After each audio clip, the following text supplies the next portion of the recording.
নমস্কার। ইউনিটি মালঞ্চের পক্ষ থেকে আপনাদের সকলকে স্বাগত। ইউনিটি মালঞ্চ ৪৩ বছর ধরে থিয়েটার চর্চার সঙ্গে যুক্ত। ২রা জানুয়ারি ১৯৮২ সালে ইউনিটি মালঞ্চের জন্ম এবং জন্মলগ্ন থেকে থিয়েটারের নানাবিধ কাজ করে চলেছে। নাটকের উৎসব, নাট্য প্রশিক্ষণ শিবির, সেমিনার, বিনোদিনী সম্মান প্রদান,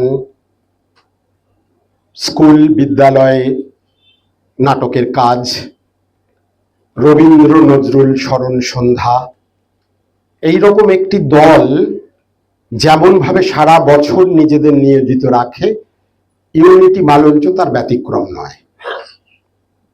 ফলে এই ৪৩ বছর ধরে থিয়েটারের যে সামগ্রিক কাজ, তারই অঙ্গ আজকের এই সেমিনার।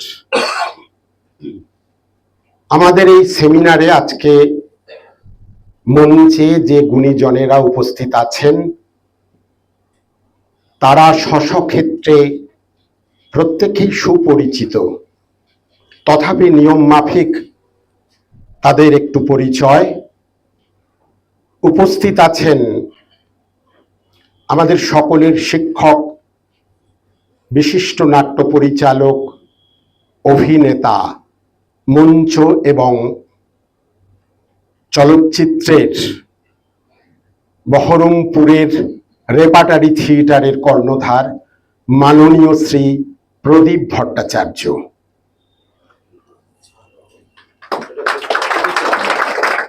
উপস্থিত আছেন আমাদের আরেকজন শিক্ষক,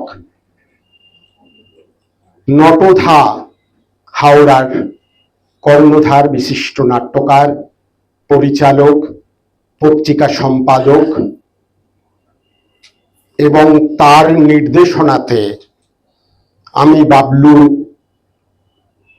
একটি নাটকে অভিনয় করেছি। তিনি আজকের আলোচক হিসেবে উপস্থিত আছেন। ইউনিটি মালঞ্চ তরফ থেকে তাকেও আমাদের প্রণাম, অভিনন্দন। উপস্থিত আছেন মাননীয় শিব মুখোপাধ্যায়। আজকের আলোচক হিসেবে আর একজন মানুষ উপস্থিত, তিনি বিশিষ্ট নাট্যকার, পরিচালক, অভিনেতা, নাট্য শিক্ষক, আমাদের সকলের প্রিয় কলকাতার আভাস নাট্য দলের কর্ণধার মাননীয় শেখর সমাদ্দার। আজকের এই সেমিনার ইতিমধ্যে আপনারা সকলেই অবগত আছেন এই বিষয় সম্পর্কে। আমি আর বিষয়ের কথা বলছি না। এই সেমিনার যিনি সঞ্চালনা করবেন, তিনি আমাদের বন্ধু, বিশিষ্ট নাট্যকার, বাচিক শিল্পী শ্রী সঞ্জয় চট্টোপাধ্যায়। তাকে ইউনিটি মালঞ্চের তরফ থেকে অনেক অনেক শুভেচ্ছা, অভিনন্দন, ভালোবাসা। আমরা আজকের এই অনুষ্ঠান টানা যাব, কারণ এখানে এর আগে যত সেমিনার হয় মাঝখানে একখানা 10-15 মিনিটের বিরতি থাকে, তারপরে আবার দ্বিতীয় পর্ব হয়। কিন্তু আমাদের অনেকে অনুরোধ করেছেন, এখানে অনেক দূর দূর থেকে মানুষরা এসছেন, আমাদের ডাকে সাড়া দিয়েছেন। ফলে আমরা ওই মাঝখানটায় যদি বিরতি দিই, তাহলে দেখা যাবে ওটা 10 মিনিট বললে 20-25 মিনিট হয়ে যায় এবং মানুষ আবার ভেতরে ঢুকতে দেরি করেন। সবটা মিলে সেই কারণে যাচ্ছি না, আমরা টানা অনুষ্ঠানটাকে চালাবো। তারপরে যখন সমাপ্তি হবে, বাইরে চা বিস্কুটের ব্যবস্থা থাকবে, আপনারা সকলেই সেটা গ্রহণ করে আমাদের ধন্য করবেন। আমার বলা এইটুকুই। আমি আজকের সঞ্চালক সঞ্জয় চট্টোপাধ্যায়কে এই সেমিনার পরিচালনার জন্য অনুরোধ করছি। সঞ্জয় চট্টোপাধ্যায়। ও তার আগে একটা কাজ, সেটা হচ্ছে আজকের অতিথিদের বরণ পর্ব। আসলে আমি আজকের এই অনুষ্ঠানের সূত্রপাত ঘটালেও আমি এতে অভ্যস্ত কম, ফলে একটু 19-20 হয়ে যাচ্ছে।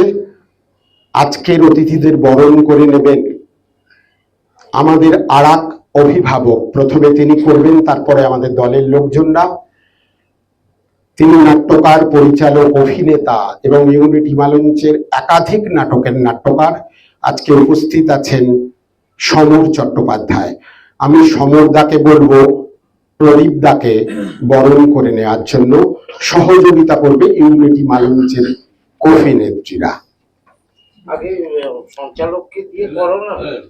প্রদীপ দা একটু সামনে এসে দাঁড়ান। প্রদীপ ভট্টাচার্যকে বরণ করে নিচ্ছেন সমর চট্টোপাধ্যায়।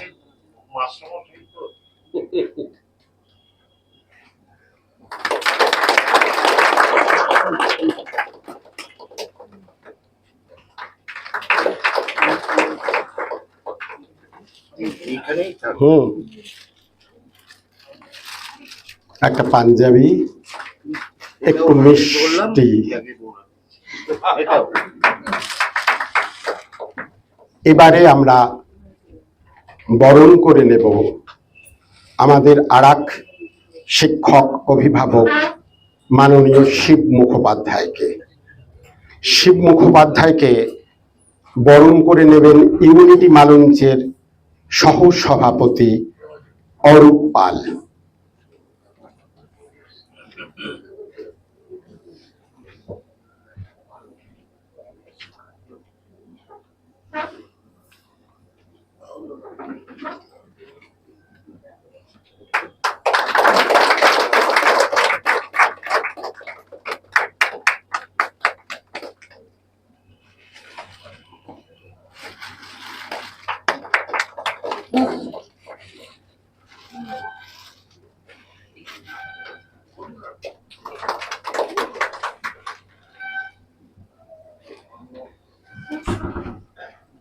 এবারে বরণ করে নেওয়ার পালা বিশিষ্ট নাট্যকার, পরিচালক, অভিনেতা, নাট্য শিক্ষক শেখর সমাদ্দার মহাশয়কে। শেখর দাকে বরণ করে নিচ্ছেন ইউনিটি মঞ্চের অভিনেতা বাবলু চৌধুরী।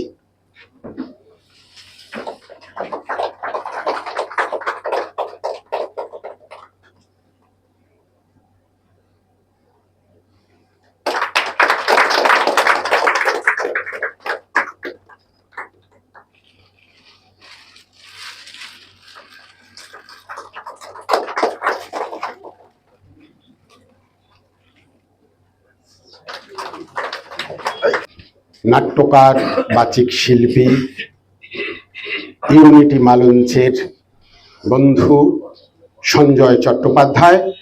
সঞ্জয় চট্টোপাধ্যায়কে বরণ করে নেবে ইউনিটি মঞ্চের নবীন অভিনেতা সাগ্নিক সরকার।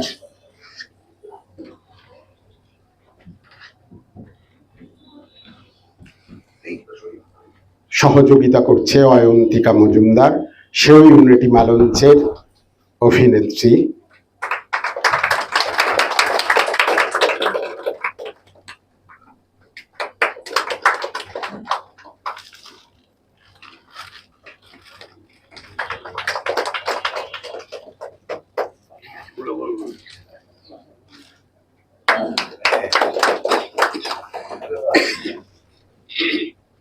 আমার কথা শেষ, চলে যাচ্ছি সেমিনারে।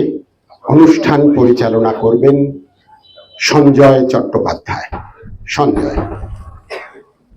ইউনিটি মঞ্চ এবং আমাদের 3 আলোচক এবং সঞ্চালক, আমি সকলের পক্ষ থেকে আন্তরিক অভিনন্দন। একটা কঠিন সময় দাঁড়িয়ে আমরা এমন একটা বিষয় নিয়ে থিয়েটার সেমিনার করতে চলেছি, যে বিষয়টা হয়তো একটু ভাবার কোথাও না কোথাও। যারা আলোচক হিসেবে উপস্থিত আছেন তাদের পরিচয় আপনারা যদি নিশ্চয়ই পেয়েছেন দেবাশিসের কাছে, কিন্তু আমার মনে হয় যে আলাদা করে তাদের পরিচয় দেওয়ার প্রয়োজনই নেই আমাদের কাছে। বিশেষ করে সামনে যারা বসে আছেন তারা প্রায় প্রত্যেকেই থিয়েটারের মানুষ এবং পরিচিত, পরস্পরের পরিচিত। তো আমি সেই প্রসঙ্গে যাচ্ছি না, মূল আমাদের সেমিনারের বিষয়টায় আসি, যে চর্চা থিয়েটার এবং থিয়েটারের চর্চা। চর্চা শব্দটার সঙ্গে যেটা জড়িয়ে আছে সেটা হলো একটা দীর্ঘমেয়াদী সময়কাল, এবং সে বিষয়টি বহুস্তরীয়, একস্তরীয় নয়। চর্চার যেমন এটি একটি দিক, তেমনি পাশাপাশি আমরা দেখতে পাচ্ছি যে চর্চার বিষয়টা একদিকে যেমন তাত্ত্বিক বা থিওরিটিক্যাল, অন্যদিকে তার ব্যবহারিক বা প্র্যাকটিক্যাল। অন্য দিক থেকে যদি ভাবি যে চর্চার একটা দিক অন্তরঙ্গ, একটা দিক বহিরঙ্গ, এবং এই বহিরঙ্গে শুধুমাত্র শরীরী অভিনয় বা মেকআপ এই সমস্ত বিষয়টা নয়, তার বাইরেও আরো অনেক বিষয় আছে, প্রযুক্তি তো রয়েছে তার সঙ্গে। এই সবটা মিলিয়ে আমরা তিনজন আলোচকের কাছে শুনতে চাইছি আসলে আজকে। তো আমরা এইভাবে সেমিনারটাকে নিয়ে যাব যে আমরা তিনজন আলোচকের কাছ থেকেই পরপর তাঁদের কথা শুনবো। এবার প্রথম আলোচকের বক্তব্য শোনার পর দ্বিতীয় বা তৃতীয় আলোচকের যদি মনে হয়, বা দ্বিতীয় আলোচকের বক্তব্য শোনার পর প্রথম বা তৃতীয় আলোচকের যদি মনে হয় যে ওই বিষয়টায় আমি আরেকটু সংযোজন করতে পারি, আমি কোথাও দ্বিমত হতে পারি বা সহমত পোষণ করেও কিছু কথা বাড়তি বলতে পারি, তারা সেটা অবশ্যই বলবেন, আমরা সেটাও শুনবো। এই সমস্ত বলা বলিগুলো সবটা যখন হয়ে যাবে, আমাদের হাতে যদি একটু সময় থাকে, আমরা তখন আজকে যারা আপনারা বসে আছেন, যারা শুনতে এসছেন, আপনাদের কোনো প্রশ্ন থাকলে সেই প্রশ্নগুলো আমরা নেব। আমরা আলোচক ত্রয়ীর কাছ থেকে সেই প্রশ্নের উত্তর জানার চেষ্টা করব বা খোঁজার চেষ্টা করব। এই পুরোটা মিলে একটা আজকের জার্নি, একটা যাত্রা। সময় কি বেঁধে দেওয়ার দরকার আছে? সময় বেঁধে দিলে ব্যাপারটা মোটামুটি ভাবে একটা জিনিস বুঝতে পারছি যে, তো আমরা যদি সময়টাকে পুরোটাকে ভাগ করি যে আমরা 7:30 থেকে 8:45টার মধ্যে বিষয়টাকে শেষ করব, তাহলে সেক্ষেত্রে তিনজন আলোচক যদি প্রথম অংশে অন্তত 10 মিনিট করে যদি বলেন, তাহলে আমার আধ ঘন্টা সময় যাচ্ছে সেখানে। আধ ঘন্টা পর যদি কোনো কথার, কোনো বক্তব্যের কাউন্টার করে বা সেই প্রসঙ্গ নিয়ে কিছু বলার থাকে, সেটার জন্য আবার 3-4 মিনিট সময় দেওয়া যেতে পারে। তার এই পর্বগুলো হয়ে গেলে তারপরে আমরা আজকে যারা উপস্থিত আছেন শ্রোতা হিসেবে, তাদের কাছ থেকে আমরা প্রশ্নটা নিতে পারি। বাকি আধ ঘন্টা সময় মনে হয় রেখে দেওয়া যাবে তাতে, আমার মনে হয়। তো এই দীর্ঘমেয়াদ এবং বহুস্তর, এই বিষয়গুলো আপনারা প্রত্যেকে জানেন যে যারা উপস্থিত আছেন তাদের থিয়েটার চর্চা বা যাপন দীর্ঘদিনের, তারা বহুস্তরীয় চর্চার মধ্যে দিয়ে আজকে এই জায়গায় উপস্থিত হয়েছেন। তাই তাদের অভিজ্ঞতা বা তাদের জীবনের এই চর্চার ইতিহাসটা প্রত্যেকের কাছে যথেষ্ট পরিমাণ, তাদের কাছ থেকে শোনাটা আমাদের কাছে খুব গুরুত্বপূর্ণ আমরা মনে করি। তো আমরা তিনজনকেই ডাকবো, 2 প্রবীণ এবং অপেক্ষাকৃত একজন নবীন, যদিও তিনি খুব সম্প্রতি অবসরপ্রাপ্ত, তবু আমি তাকে অপেক্ষাকৃত নবীনের দলেই ফেলতে চাই। তো আমরা এইভাবে রাখি যে 2 প্রবীণকে দুপাশে রেখে মাঝখানে নবীনকে রেখে সেইভাবে আমরা প্রদীপ দাকে ডেকে নিই প্রথমে। বরঞ্চ প্রদীপ ভট্টাচার্যের কাছ থেকে আমরা প্রথমে শুনি। মঞ্চে যারা বন্ধু শেখর, শিব এবং সঞ্চালক সঞ্জয়, এবং আপনারা থিয়েটারেরই মূলত লোক, থিয়েটার চর্চার লোক। প্রথমেই বলে রাখি যে যে সময়ের মধ্যে দিয়ে আমরা যাচ্ছি,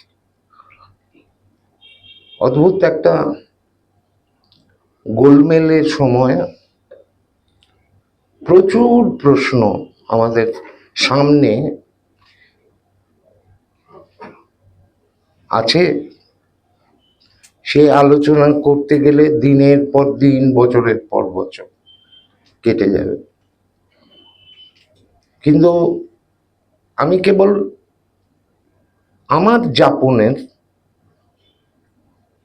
যে 57টা বছর থিয়েটারের সঙ্গে আছি, হয়তো আরো কিছুদিন থাকবো। তার মধ্যে যা পেয়েছি আজকের পর্যন্ত, থিয়েটার আমাকে যা দিয়েছে, সেটা একটা ঋদ্ধ মেরুদণ্ড।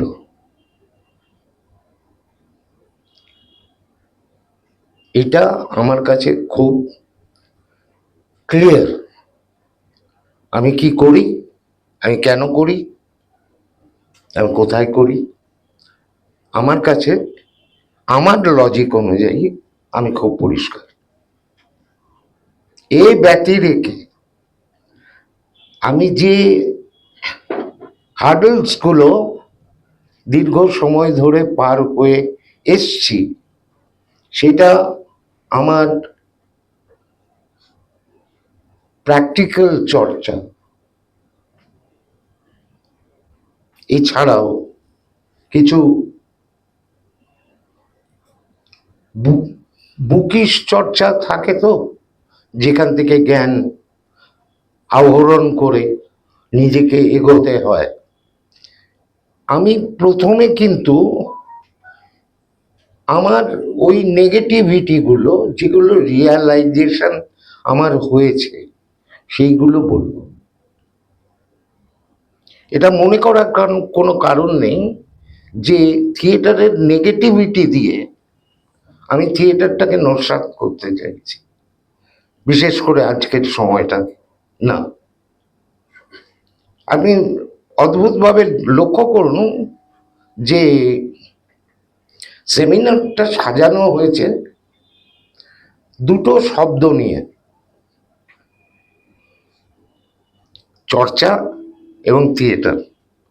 থিয়েটারের, যদিও আমরা থিয়েটার করি কিনা এটা নিয়ে একটা বিতর্ক আছে, থিয়েটার সম্ভবত করা যায় না, নাট্য চর্চা করা যায়। থিয়েটার করতে গেলে, থিয়েটার মানে হচ্ছে একটা স্থানিক জায়গা বোঝায়, সেটা সার্কাসও থিয়েটার। আমরা সেই থিয়েটার বোধহয় বলছি না, আমরা বলছি নাট্য চর্চা। তার আবার দুটো ভাগ আছে, এপার ওপার। দেখুন লক্ষ্য করে, চর্চার থিয়েটার, থিয়েটারের চর্চা, তাই আছে না? তার মাঝখানে একটা তো গ্যাপ আছে নিশ্চয়। সেই গ্যাপটা কি? গ্যাপটা বহতা। সেই বহতার অংশীদার আমরা। আমি, এই আমি শব্দটা এই জন্যে বলছি, এই আমির গুরুত্ব কিন্তু থিয়েটারে মারাত্মক। প্রথম যখন চর্চার শুরুয়াতটা হয়েছিল, তখন যে তার অর্থনৈতিক জায়গা, থিয়েটার করতে গেলে অর্থ লাগে, এটা স্বতঃসিদ্ধ। সেটা আসতো সেই জমিদার কুল অমুক ইত্যাদি ইত্যাদি। একজন মোড়ল, তিনি নাটক লেখেন, ভাগ করেন পাঠপুর, তারপরে তার হয় সেখানে এন্টারটেনমেন্ট, সেখানে কোনো সামাজিক বার্তা ইত্যাদি ইত্যাদি, এগুলো আমরা ইতিহাসগতভাবে জানি। কিন্তু এই ব্যক্তি থেকে সরে এসে 1872-এ প্রথম এই যে ব্যক্তির ভূমিকা যেটা ছিল, সেটাকে নস্যাৎ করার জন্যে পাবলিক করা হলো। অর্থাৎ ব্যক্তি সেখানে ট্রান্সফর্মড ইন্টু সমষ্টি, সমষ্টির থিয়েটার। আমি বলছি, কিছুদিন আগেই আমার কখনো যাওয়া হয়নি, আমি উত্তেজনা ফিল করছিলাম এই বেড়া, চৌবেড়া, এইখানে এই ঠাকুরনগর যেতে দীনবন্ধু মিত্রের যে এখনো সেই ভিটে বাড়িটা আছে, খুব উত্তেজনা ফিল করছিলাম, গাড়ি দাঁড়িয়ে অনেকক্ষণ ছিলাম। এটা হয়েছে। সেখানে নীলদর্পণের মতো নাটক এসছে।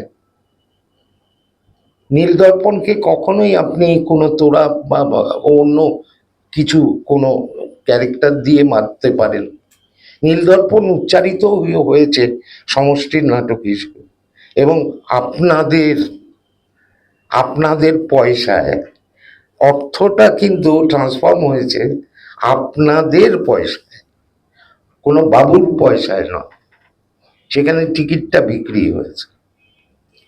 কিন্তু নাটকের শুরুয়াতটা আমরা যেভাবে চর্চার দিকে গতি লাগিয়েছিলাম, সেটা হচ্ছে যে শহর মানে একটা অর্থনৈতিক কেন্দ্র এবং ক্ষমতার কেন্দ্র। যখন মুর্শিদাবাদ থেকে শিফট করে কলকাতা এবং ইংরেজরা তাদের থিয়েটারের যাবতীয় জায়গা তৈরি করেন কালচারাল, কেন? মানুষকে এক জায়গায় আনতে হবে তাদের সুবিধার্থে, তাদের মঙ্গলার্থে যা যা করার দরকার তারা সেইটা প্র্যাকটিস করান। রেলগাড়িও তার মধ্যে অন্যতম। তো আমাদের তারা ওই চৌকোনি থিয়েটারটা দিয়ে গেছিলেন এবং সেইটাই একটা চর্চার জায়গা। এবং 1872-এ আমরা একটা ছেঁদা পেলাম যেখান দিয়ে জনগণের হাত ঢোকে এবং অর্থে বিনিময়ে টিকিট পাওয়া যায় এবং সেটা দেখা যায়। সেই ছেঁদার থিয়েটার একটা চর্চিত কলকাতাময় নগর থিয়েটার, এবং সেই নগর থিয়েটারের ঢেউ মফস্বলে আপামর। একটা শহরে কত লোক থাকে, কিন্তু বাকি লোকের সংস্কৃতি, তার চর্চা, সেটা কিভাবে হবে? তার ঢেউ কিন্তু মফস্বলে পড়ল। আমার মজা লাগছে এই জায়গা থেকে এসে ভাবতে। আবার দেখুন, এই থিয়েটারটাও পচন শুরু হলো, নানা অসুবিধা তৈরি হলো। আবার এই থিয়েটারটা কেবল অর্থনৈতিক ইয়ের দ্বারা কন্ট্রোল হচ্ছিল না, বাবুদের দ্বারাই হচ্ছিল। কিন্তু সেইটা থেকে মুক্তি পাওয়ার জন্যে নবান্নের জন্ম হলো। সেখানেও কিন্তু ওই অর্থে নায়ক নেই, জনগণের নায়ক, দুর্ভিক্ষ নায়ক, সেখানে দেশভাগ নায়ক। কিন্তু শাসক কুলের বারবার দরকার হয়ে পড়ে ইন্ডিভিজুয়াল নায়ক তৈরি করার প্রবণতা, কারণ তাকে বশ করতে পারলে বাকি অংশটাকে বশ করা যায়, তাকে তার তাঁবে আনা যায়, শাসন ক্রিয়ার গতিপথ তার দিকে করা যায়। লক্ষ্য করে দেখুন, সেই গণই বলুন, গণনাট্যই বলুন, সেই অভিমুখটা আমার কিন্তু ঠিক দেশভাগের পরবর্তীতে ভেঙে গেল, ইন্ডিভিজুয়ালিটিতে আবার চলে গেল। সেখানেও কিন্তু বাবু এলো, ইন্ডিভিজুয়াল বাবু। এই যে গণের থিয়েটারের যে চর্চা, সেটা কিন্তু খুব বেশি প্রভাব বিস্তার করলো না, মুখে করলো, গেল না।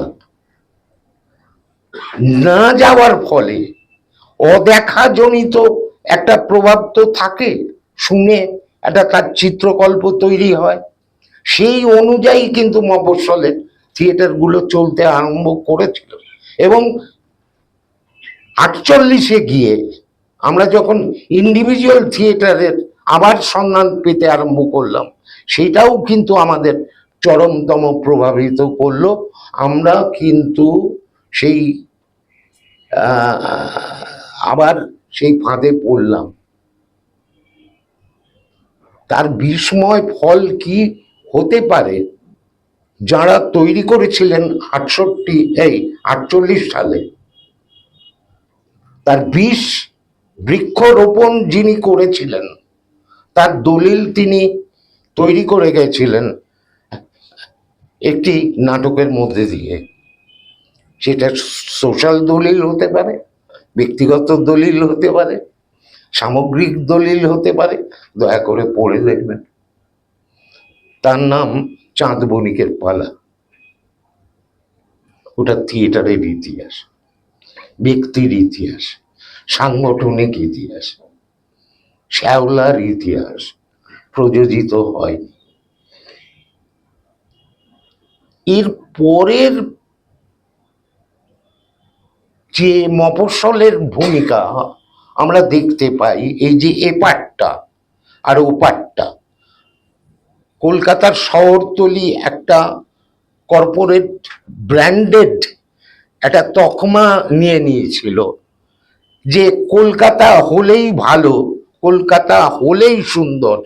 তাকে অস্বীকার করে মফস্বলে প্রায় 60-এর দশক থেকে ওই ইন্ডিভিজুয়াল থিয়েটারই হচ্ছে, কিন্তু তার পাল্টা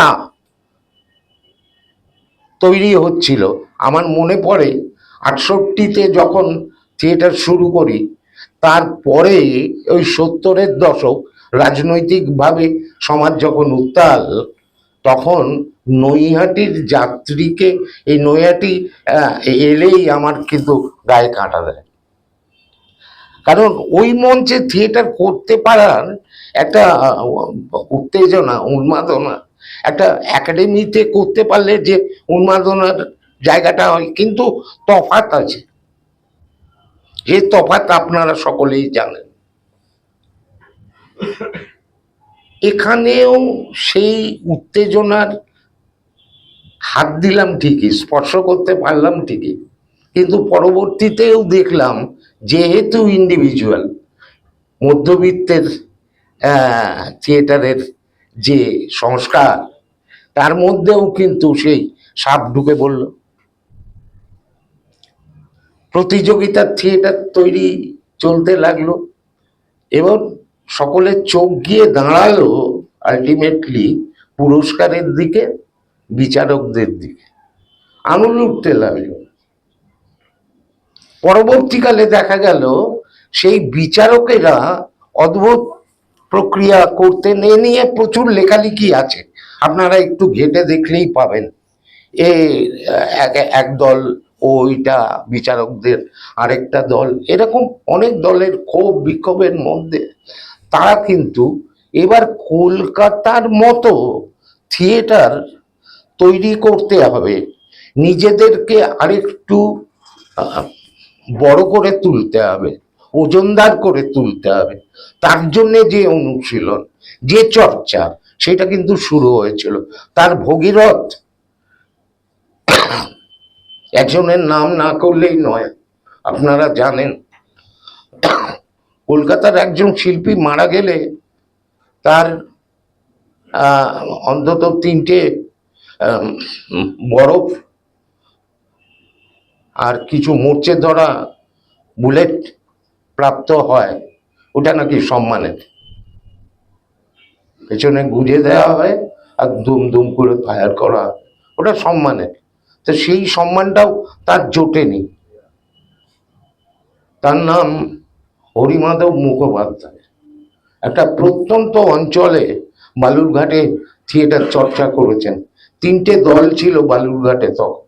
সেই 3টে দল মিলে একটা দলে পরিণত করেছিলেন।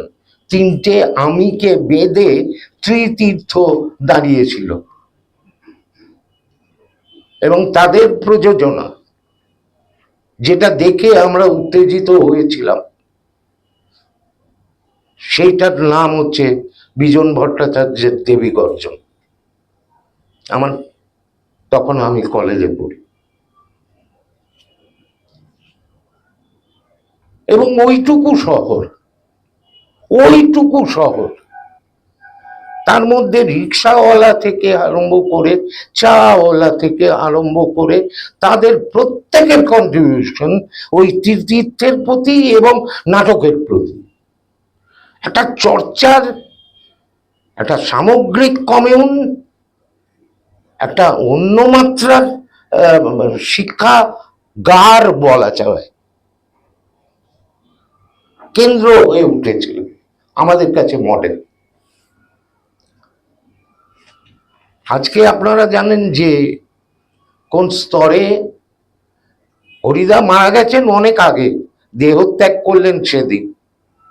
তার যা প্রাপ্তি ছিল সেটুকু কতটুকু পেয়েছেন আপনারা খুব ভালো করে জানেন। এইটুকু করে কাগজে ইত্যাদি বেরিয়েছে। আগে নাটকের সমালোচকদের ভাগ্যেও আমরাই সর্বনাশ ডেকে এনেছিলাম। কাগজে আগে নাটকের সমালোচনা লেখা হতো, এখন লেখানো হয়। তফাৎ হচ্ছে এটা। আমরা কেউ ইন্ডিভিজুয়াল বলে আমরা কেউ সহ্য করিনি আমার নাটকের ওরকম চুলচেরা বিশ্লেষণ হবে যে বাজার পাবে না। বাজার কিন্তু ঢুকতে আরম্ভ করেছে, এবং সেই থিয়েটার আজকে রাষ্ট্রের হাত ধরে বাজারমুখী। তাতে কতটা ভালো হচ্ছে, কতটা মন্দ হচ্ছে, কিভাবে থিয়েটারের আরো প্রকাশ পাবে, আদপে আমরা যে চর্চার ওই তৈরি করেছিলাম যে অন্তত দলে তার পরিচর্যা হতো, সমালোচনা হতো, সেই প্রোডাকশনের ভালো মন্দ নিয়ে আলোচনা হতো, থিয়েটারের ইতিহাস নিয়ে আলোচনা হতো। অর্থাৎ একটা ছোট ছোট কমিউন তৈরি হয়েছিল। আজকে সেটা নেই। আজকে অভিনেতা ভাড়া করা যায়, শারীরিক কসরত, মুন্ডু কসরত ইত্যাদি করে একটা প্রযোজনা নামাতেই হবে। বছর বিয়ানি, এই গ্রাম্য ভাষা বলে ফেললাম, বছর বিয়ানি থিয়েটার করতে হবে। নাট্যকারেরাও রেডি হয়ে থাকছেন, সমর্দা আছে এখানে বসে। ওই বছর বিয়ানির জন্য খচখচ করে লিখতে হবে, চারটে ওখান থেকে, চারটে ওখান থেকে, চারটে ওখান থেকে হয়ে একটা হয়। কিন্তু মৌলিকতা, আমার চর্চার যে ভেতরের অংশ, তার তার রস নির্যাস, তার অ্যাকশন, তার রিয়াকশন, তার সব থেকে বড় কথা হচ্ছে তার রিয়ালাইজেশন। সে কি পাচ্ছে ওখান থেকে, সে তার মূল্যায়ন নিজে তার দিশত্তা দিয়ে কি করছে, আদপে করছে না করছে না। এটা আমার কাছে শিক্ষার্থী হিসেবে আমার কাছে আজও প্রশ্ন। আমরা কি সত্যি নিজেকে নিয়ে ভাবছি, নাকি ছেলে খেলা করছি, নাকি আবার নির্বুদ্ধিতার মতো দাসবৃত্তিতে চলে যাচ্ছে? বোধহয় ভেবে দেখার সময় এসেছে। সেটাকে কি আদপে চর্চা বলবো? সেটা কি সামগ্রিক থিয়েটার? সেই থিয়েটার আমার নিজস্ব জায়গার কথা বলে, আমার যে ভাষায় আমি কথা বলি, আমার যে স্পেসে যে আছে। এখন চৌকোনি না পেলে থিয়েটার হবে না। সত্যি কি তাই? ভালো করে ভাবুন তো। প্রতি মুহূর্তে তার নিজস্ব স্পেসে থিয়েটার তৈরি হতে পারে, সে আমবাগানে হোক, অমুক জায়গায় হোক, তমুক জায়গায় হোক। এটা বিদেশে হয়। আমরা কথায় কথায় বিদেশি নাটকের অনুবাদ ঝেড়ে মেরে করে ছাপা করে দিই। সে বুঝলো বুঝলো, না বুঝলো না বুঝলো, আত্মায় ঢুকলো কি ঢুকলো না, জনগণের নাটক হলো কি হলো না দেখার দরকার নাই। আর তারপরে নানা রকম 60-70 বাজারি দর তৈরি হয়, নিয়ে আসি। তারপরে আরো একটা উৎপাত এসে খাড়া হয়েছে লেনা দেনা, তুই আসবি আমি যাব, সেই চুকিত কীর্তের মতো। হ্যাঁ, তুই আসবি আমি যাবো, যা। তোর মালটা কি দাঁড়াচ্ছে, জনগণের সামনে প্লেস করা যাবে কিনা সেইটা ভাবছি না। ভাবছি তোকে নিয়ে এলাম, তোকে জায়গা দিলাম, খেতে দিলাম, পড়তে দিলাম, এবার তুই তোর জায়গায় দর্শককে আমাকে দে। কিন্তু সে যা ধেরিয়ে গেল, সেই ধেরিয়ে যে কাজটা এতদিন সে তৈরি করেছিল, সেই কাজটা ধস পড়ে গেল। পাচ্ছি না ভালো মানের। আসলে আমরা নিজেদের সঙ্গে এত তঞ্চকতা করছি, এত যুক্তি কারা করছি, আমার আমিত্বটাই বোধহয় হারিয়ে যাচ্ছে আস্তে আস্তে, আত্মহননের দিকেও বোধহয় আমরা চলে যাচ্ছি। তারপরে মাথা চাপড়াচ্ছি, হায় হায় কি হলো, এই থিয়েটার কি হবে, ও মা, হ্যাঁ, সে মরা কান্না জুড়ে দিচ্ছে। আরে বেটা, তুই দায়ী,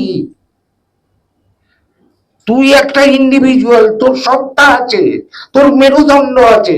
এটা থিয়েটার তৈরি করায়, থিয়েটার কমিউনিকেশন তৈরি করে, আর কিচ্ছু তৈরি করে না, সম্পর্ক তৈরি করে। এই সম্পর্কই থিয়েটারকে মহৎ করে, বৃহৎ করে, কিচ্ছু থাকে না। কেউ আমরা শম্ভুবাবু উৎপলবাবু হতে চাইনি, কিন্তু আমার আমার অস্তিত্ব পিঁপড়ের মতো হবে। ও পিঁপড়ে, পিঁপড়ের একটা স্বাধীন ভূমিকা আছে, ইচ্ছে শক্তি আছে। সেইটা কি, সেই ডানায় কি ভর করে আমি আমার থিয়েটারকে এগিয়ে নিতে পারছি? প্রশ্নটা আমার কাছে। এটা আমি আমাকে করি, প্রতিনিয়ত করি। এই আক্ষেপটা আপনাদের সামনে রাখলাম। আমি জানি থিয়েটারের, আপনারা বলবেন 5000 বছরের ইতিহাস, একে নষ্ট করা যায়নি, একে যতই আগুন দিয়ে পুড়িয়ে মারেন আপনারা ফিনিক পাখির মতো সে একদিন উঠে দাঁড়াবে। কবে তুলবেন? আমার প্রশ্ন, ওই শ্মশানে গিয়ে চুপ করে বসে বাংলা মালের থেকে ওই নিজেকে নিজে শান্তি দেবেন? তবে বাঁচবেন? কবে সংগঠিত হবেন? কবে এই বিভাজন যে সূক্ষ্ম ভয় আপনাদের মস্তিষ্কে ঢুকিয়ে দিয়েছে, কবে সেই ভয় কাটাবেন? কবে নাটক দিয়ে সত্য কথাটা বলবেন? যেভাবেই বলুন, যে ফিলোসফির কথাই বলুন, আজকে নাটক থেকে ফিলোসফি শব্দটা উধাও, দল থেকে উধাও। কবে সেই চর্চাটা করবেন? কথায় কথায় বলবেন রামকৃষ্ণের উদাহরণ দিয়ে থিয়েটার দিয়ে লোকশিক্ষা হয়? 2 মিনিটে হয়? চর্চাটা শেষ নিঃশ্বাস অবধি করতে হয়, এই শ্মশানের চিতে ওঠাটা। ধন্যবাদ, ভালো থাকবেন সকলে। যেটুকু বললাম, প্রাণের কথা বললাম, এক বর্ণ মিথ্যে কথা বলি। প্রদীপ দাকে আন্তরিক ধন্যবাদ। তিনি যা বলেছেন, আপনাদের মর্মে গিয়ে কোথাও ধাক্কা মেরেছে, আমাদেরও তাই। প্রত্যেকের ক্ষেত্রে আমাদের একই অভিজ্ঞতা। কতগুলো প্রশ্ন এনেছেন, সে প্রশ্নগুলো আপনারা শুনেছেন। তো আলাদা করে নতুন করে সে প্রশ্নগুলোকে আর পুনরাবৃত্তি করতে চাইছি না। যাবো চলে শেখরদার কাছে।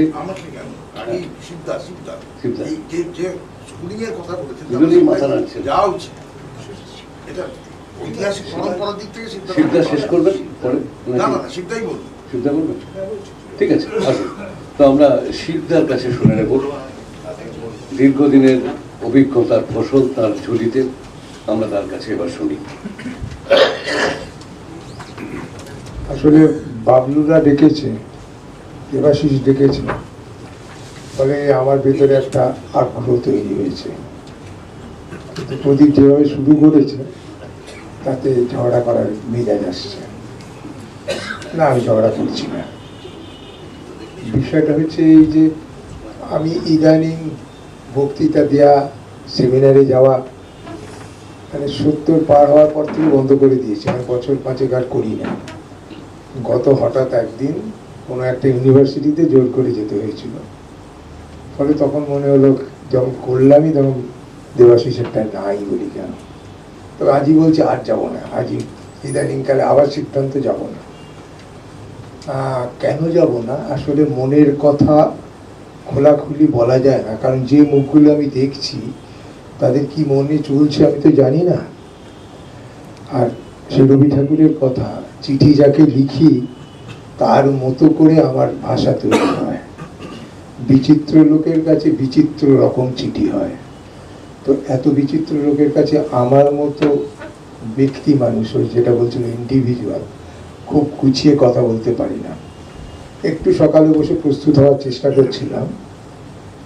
ওদের ওই নামটা থিয়েটার চর্চা, থিয়েটারের চর্চা মাথায় এলো। তখন মনে হলো এটা কি, এটা তো কর্ম, এটা অ্যাক্টিভিটি। থিয়েটার তো নিজে নিজে চর্চা করে না, কে চর্চা করে? থিয়েটার করিয়েরা চর্চা করে, থিয়েটার দেখিয়েরা চর্চা করে, থিয়েটার নিজে নিজে চর্চিত হয় না। তাহলে প্রসঙ্গটা, আলোচনার বিষয়টা থিয়েটার যারা করে সেটা একটা দিক, এবং থিয়েটার যারা দেখে তাদের একটা দিক।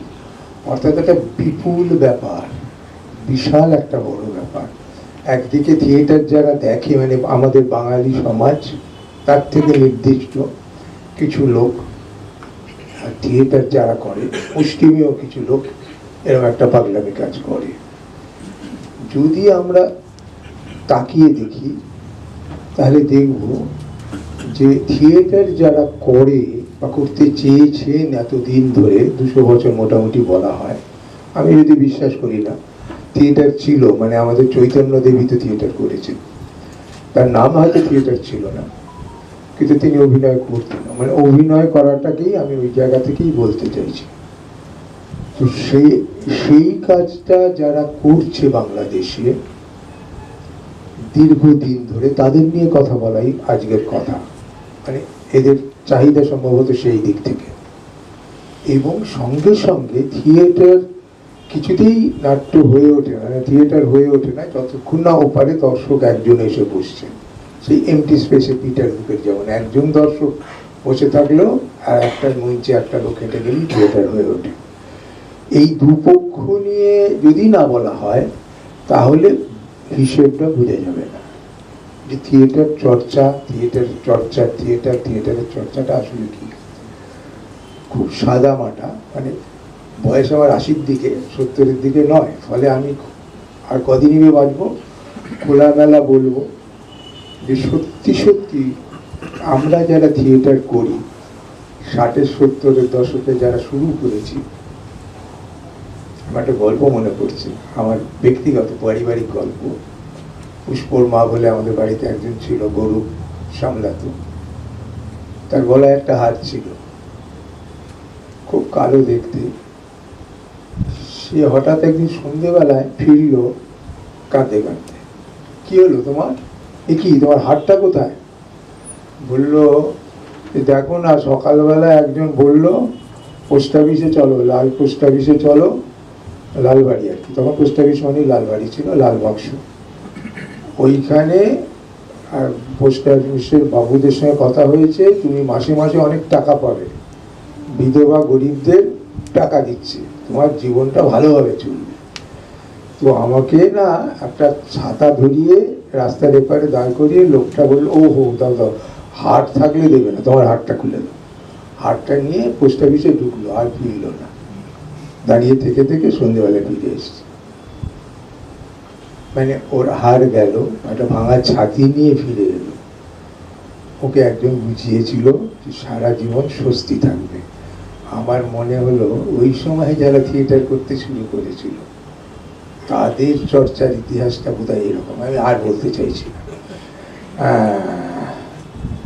বিষয়টা হচ্ছে থিয়েটার কোথায়, থিয়েটার কি, থিয়েটার কেন, থিয়েটার কিভাবে, এইটা বাংলাদেশে কোনো প্রাতিষ্ঠানিকভাবে আজ পর্যন্ত, আমি রবীন্দ্রভারতী বিশ্ববিদ্যালয়ের নাট্য বিভাগকে মাথায় রেখেই বলছি, তৈরি হয়নি, করা হয়নি। অর্থাৎ সমাজ এবং ওই গিরিশ ঘোষদের 80-র দশক, 72 বলা হয়, গিরিশ ঘোষ নিয়মিত মঞ্চ নিয়ে টিকিট বিক্রি করে 80-র দশকে শুরু করেছেন, 80-82 থেকে। আর এই শিশির কুমার ভাদুরী, অহিন চৌধুরী 40-এর দশকে। এই 80-90 বছরের কলকাতায়, শুধু কলকাতায়, পশ্চিমবাংলায় না, একটা নিয়মিত, তাও বৃহস্পতি শনি রবির থিয়েটার, ছুটির দিনের থিয়েটার, এইটুকুনি মাত্র সামাজিক থিয়েটার আমাদের 200 বছরে পাওয়া গেছে, যেখানে সামাজিকভাবে দর্শকদের তরফ থেকে থিয়েটার একটা করার মতো, দেখার মতো কাজ সামাজিকভাবে 70-80 বছর চলেছে। কিন্তু আজ পর্যন্ত থিয়েটারটা কিভাবে করবে, কোথায় করবে, কিভাবে শিখবে, এটা সামাজিকভাবে থিয়েটার করিয়েরা পায়নি, করে উঠতেও পারেনি। ফলে এবং কয়েক কোটি বাঙালি কলকাতা এবং আশপাশে নিয়ে যদি শতাংশ হিসাব করা হয়, নাটক দেখে পয়েন্ট কত কত শতাংশ হয়ে যাবে না। অর্থাৎ কোনো হিসেবেই বাঙালির থিয়েটারটা বাঙালি জীবনে নেই, চর্চার প্রসঙ্গটা অবান্তর। বুঝে দেখুন, আমাদের ছোটবেলা থেকে বড়দের মধ্যে আমাদের সাংসারিক বাজেটে কোথাও থিয়েটারের কোনো জায়গা আছে? মানে কলকাতার কেন্দ্রীয় সরকারের বাজেটে থিয়েটার নামক একটা জায়গা ছিল 1909-10 সালের বাজেট পর্যন্ত। তারপর থেকে একটু একটু করে থিয়েটার শব্দটা চলে গেছে। আজকে তো নেই থিয়েটার। যে গ্রান্টের টাকা আসে, থিয়েটার নামক জায়গা আসে না। হেরিটেজ, লাইব্রেরি ইত্যাদির নামে টাকাটা অ্যালটেড হয়। অর্থাৎ সরকার, রাষ্ট্র এবং আমাদের অন্যান্য যে সামাজিক প্রতিষ্ঠান, কোথাও সামাজিকভাবে বাঙালির জীবনে থিয়েটারকে গ্রহণই করা হয়নি। অর্থাৎ চর্চিত হবে, চর্চা করা যাবে, এটা নেই, তথ্যগতভাবেই নেই। তাহলে থিয়েটার কিভাবে আছে? আমি মজা করে বলছি, খারাপভাবে নেবেন না। যেমন টেররিস্টরা আছে আমরা জানি, সমাজে সন্ত্রাসবাদী আছে, তেমনি থিয়েটার কর্মীরা আমরা আছি, সবসময় আছি।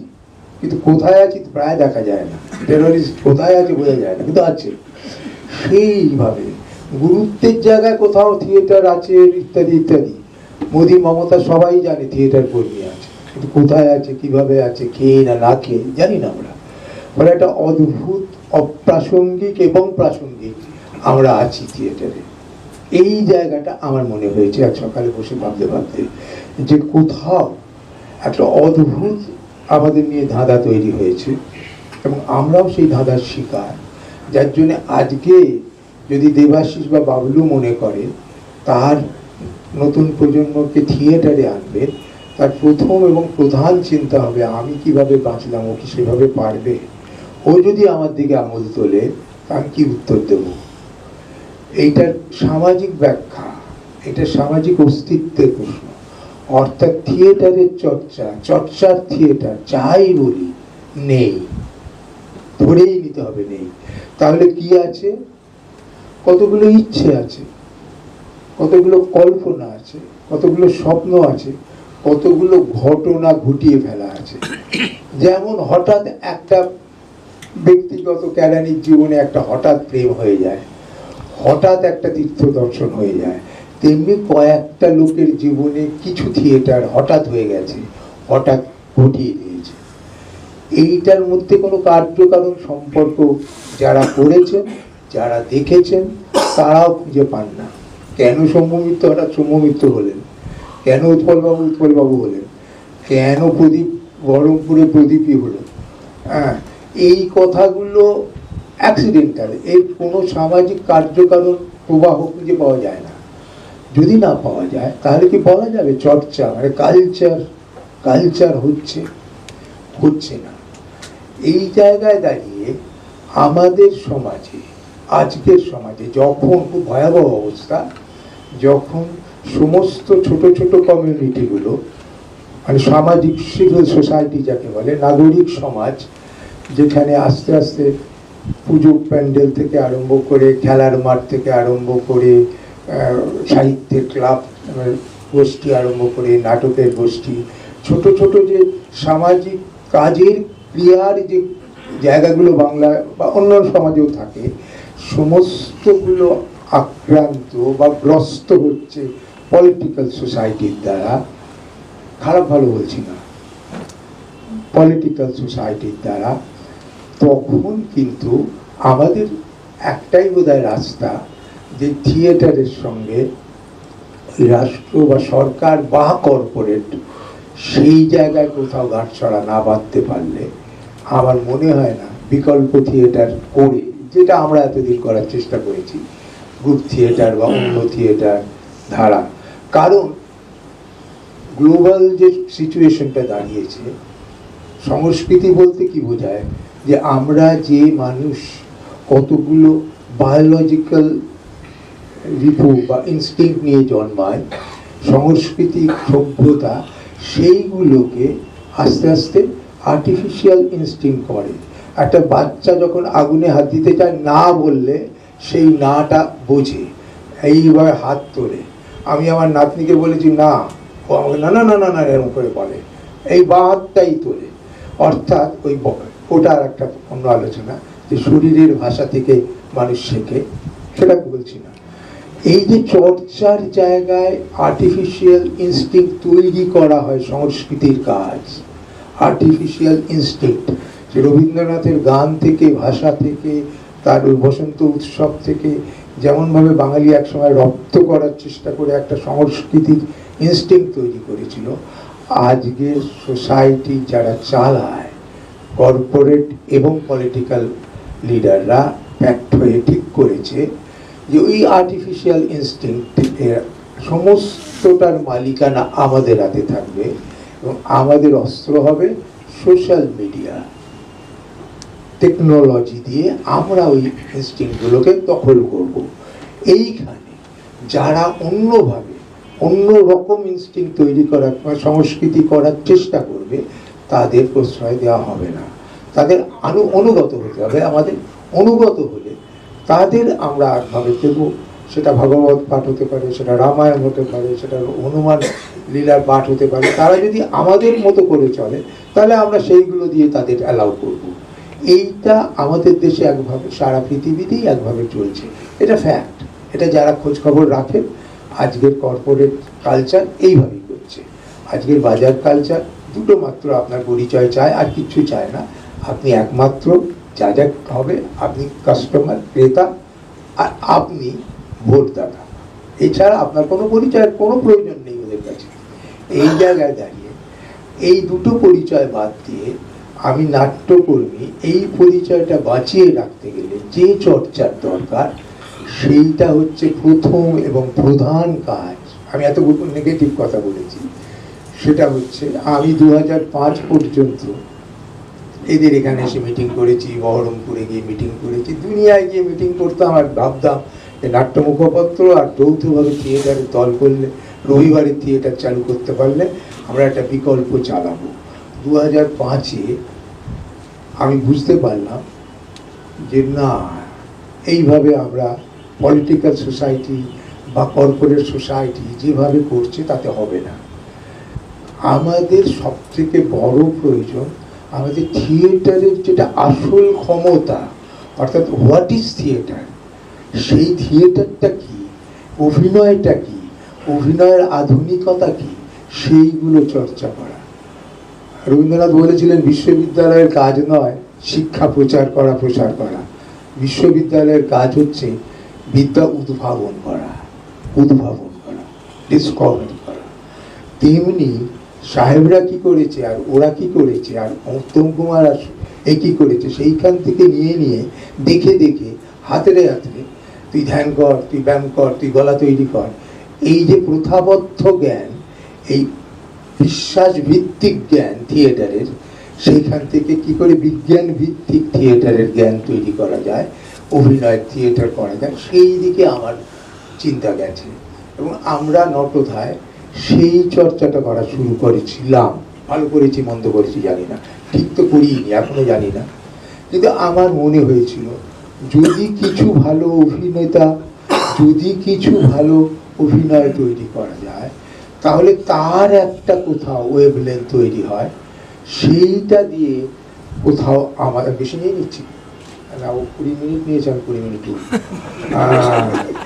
তো সেই জায়গায় দাঁড়িয়ে আমার মনে হয়েছে যে আমাদের বোধহয় থিয়েটারের লোকেদের চর্চা অনেকই হচ্ছে, এলোমেলো নয়, খুব দায়িত্ব নিয়ে একটা দুটো ছেলে মেয়েকে ওই অভিনয়ের জায়গায় তাদের ঠিক ধ্যানটা দিতে শেখানো। একটু গলাচড় কর, একটু ব্যায়াম কর, একটু লাফাঝাপা, এরকম নয়। আমরা যে অভিনয় পদ্ধতিতে এসেছি, সেগুলো কিন্তু ওই যে তুই গলা চর্চা কর, তুই ব্যায়ামটা কর, সবগুলো টোটকা, তার মধ্যে কোনো বিজ্ঞান নেই, তার কোনো গবেষণা সেই অর্থে অ্যাপ্লাইড সায়েন্স যেভাবে করে, যেভাবে আগে হাকিমি বা বৈদ্যরা চালাতেন, সেটা অ্যালোপ্যাথিক সায়েন্স নয়। ওরা অন্তত 5,000 কেস স্টাডি করে ওষুধ অ্যাপ্লাই করে তারপরে একটা রেজাল্ট বের করে বলে। বিজ্ঞান আজকে অভিনয়ের ক্ষেত্রে সেই রকম জায়গা করতে হবে। বিদেশে হচ্ছে, বিদেশে নানান রকম হচ্ছে, এবং ওরা কগনিটিভ সায়েন্সের লোকেরা, নিউরো সায়েন্সের লোকেরা এবং থিয়েটারোলজি নিয়ে একসঙ্গে মিলেমিশে কাজ করছে। এই সমস্ত খোঁজ খবর নিয়ে যদি আজকে নৈহাটিতে একটা 5 জনকে নিয়েও কাজ হয়, আমার মনে হয় কর্পোরেটরা তাদের ব্যবহার করতে চাইবে, নিঃসন্দেহে তাদের ব্যবহার করতে চাইবে। এবং এরা যদি সেই কাজটা করতে পারে তাহলে থিয়েটারের চর্চা একেবারে সমাজের শীর্ষ পর্যন্ত পৌঁছতে পারে। যেভাবে আমরা যারা ক্রিকেট খেলতাম, যারা একসময় ফুটবল খেলতাম, সেই ক্রিকেট ফুটবলকে কর্পোরেটরাই নিয়েছে। ক্রিকেট মাত্র শীতকালে খেলা হতো, আমরা দেখতাম। সেই ক্রিকেট সারা বছর খেলা হচ্ছে, কারণ ক্রিকেটকে কর্পোরেটরা নিয়ে রিসার্চ করে ক্রিকেটারদের ক্ষমতা, তাদের নানান রকমভাবে তাদের এবিলিটি বাড়িয়েছে, কোণে কোণে ক্রিকেটার তৈরি করছে, বলে বলে ক্রিকেটার তৈরি করছে, ফুটবলার তৈরি করছে বিদেশে। একইভাবে পারফর্মার হিসাবে থিয়েটারের অভিনেতা এবং থিয়েটার পারফর্মারদের তৈরি করার দরকার আছে। শুধুমাত্র ওই পোস্ট অফিসের দিকে তাকিয়ে আমাদের আর বোধহয় চলবে না। সেই কথাগুলো আমি জানি না, নিঃসন্দেহে আপনাদের মনে অনেক প্রশ্ন জাগবে, আমি শুধু উস্কে দেওয়ার জন্য বলছি। আমি এইটুকু দায়িত্ব নিয়ে বলছি যে থিয়েটার আমরা যেভাবে করেছি সেইটা খানিকটা হাতুড়ে পড়া। তা নিয়ে আমাদের অনেক অহংকার থাকতে পারে, কিন্তু সেই অহংকার দিয়ে যে আমরা কিছু করতে পারিনি, আজকের প্রজন্ম থিয়েটার তাদের মতো করে করে এবং আমাদের প্রায় অস্বাদ করে দিয়ে প্রমাণ করে দিচ্ছে। গায়ের জোরে থাকা যাবে না। ফলে আমি চাইবো নতুনরা কি বলতে চাইছে, কি বুঝতে চাইছে, প্রশ্ন করলে আমি পরে বলবো।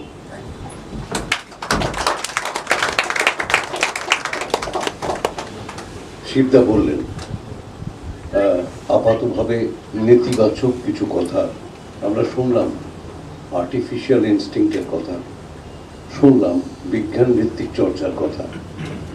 এই কথাগুলো এভাবে হয়তো আমরা ভাবিনি। আমরা আপনার সঙ্গে বসে আমিও নিজেও স্তম্ভিত হচ্ছিলাম যে সত্যি তো আমরা লকডাউনের সময় বা কোয়ারেন্টাইনের সময় টের পেয়েছি যে আমাদের থিয়েটার আসলে আমাদের কোনো কাজে লাগে না।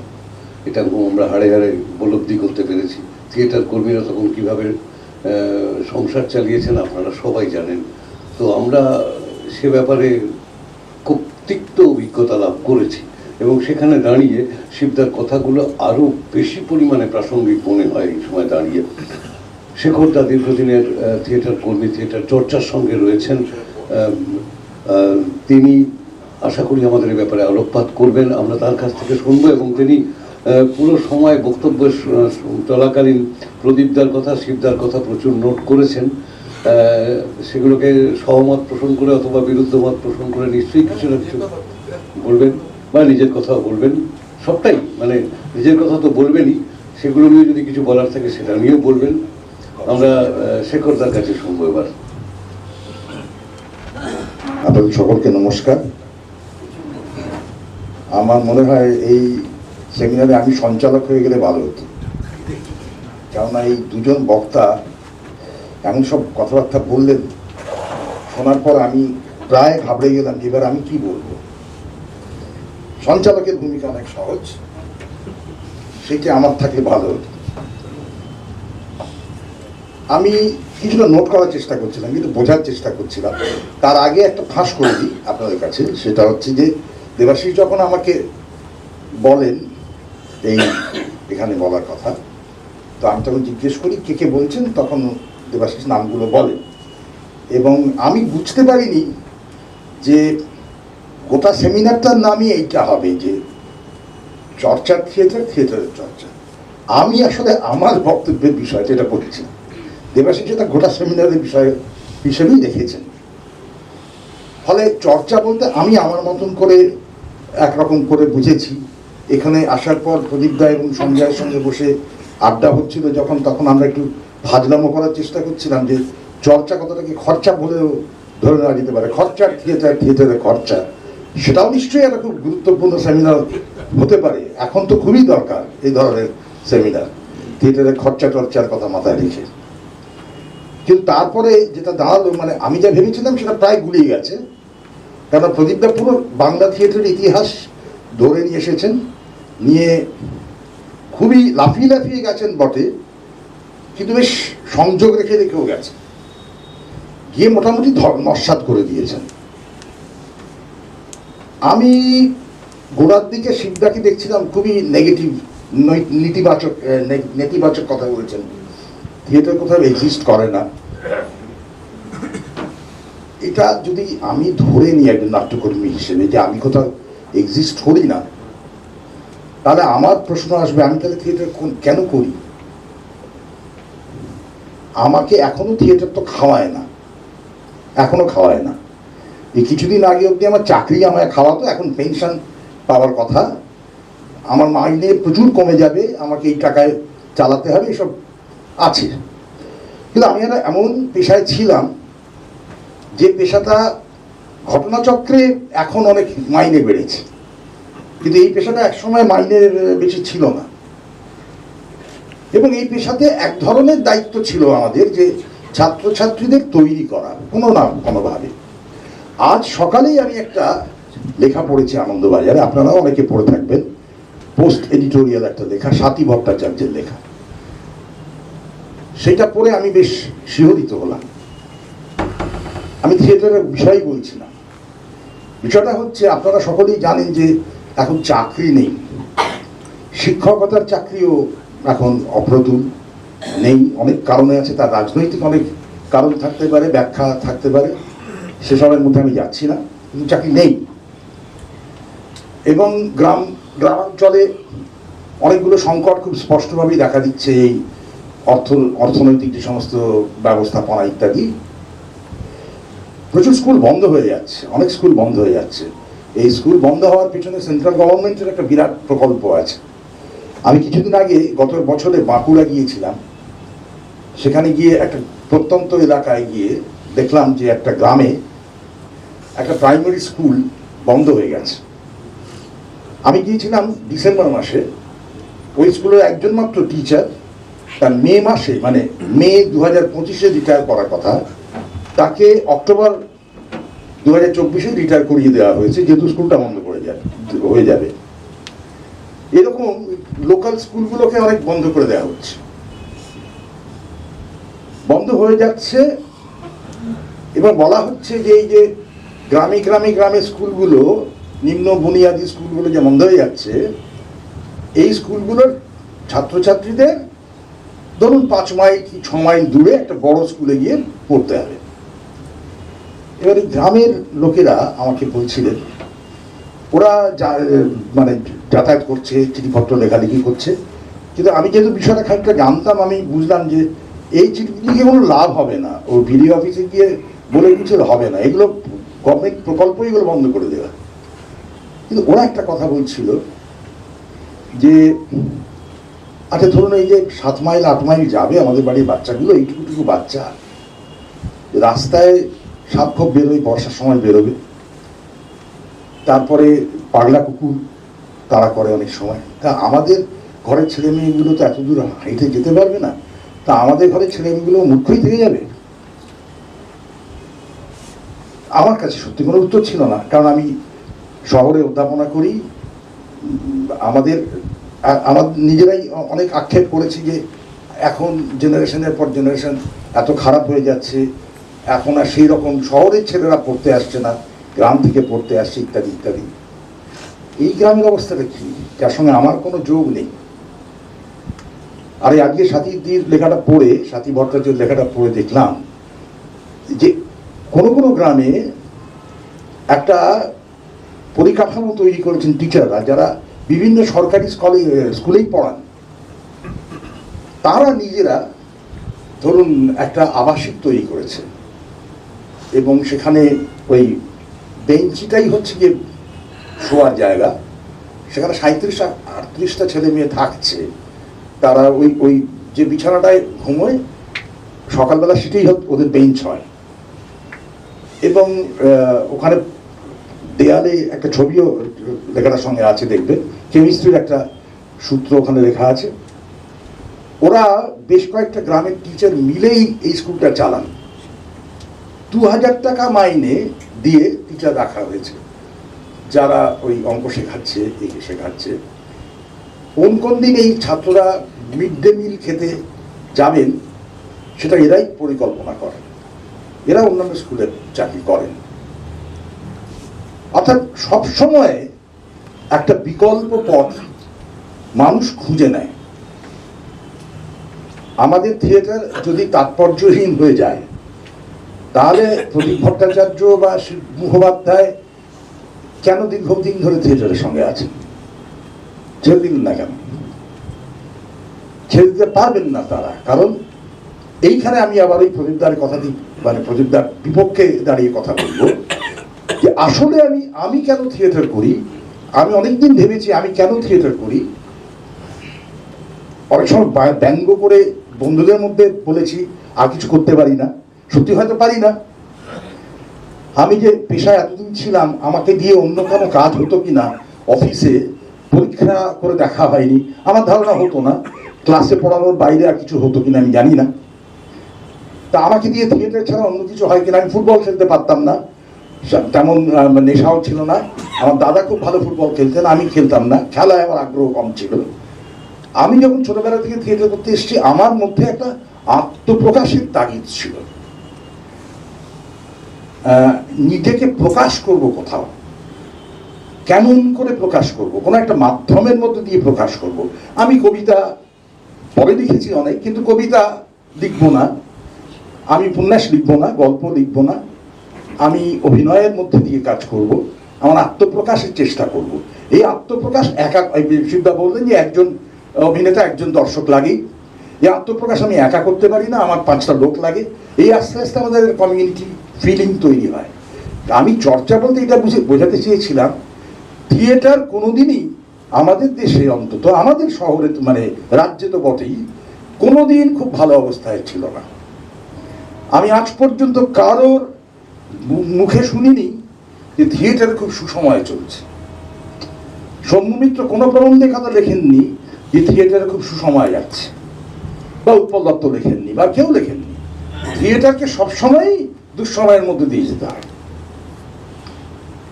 থিয়েটার সবসময় দুঃসময়ের মধ্যে দিয়ে থাকবে। সে রাষ্ট্র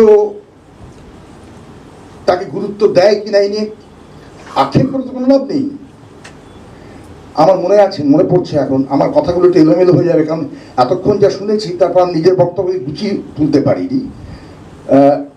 একজন মারা গেছেন, একজন পুরনো শিশির কুমার ভাদুড়ির সহযোগী অভিনেতা, তার নাম অনিল মুখোপাধ্যায়।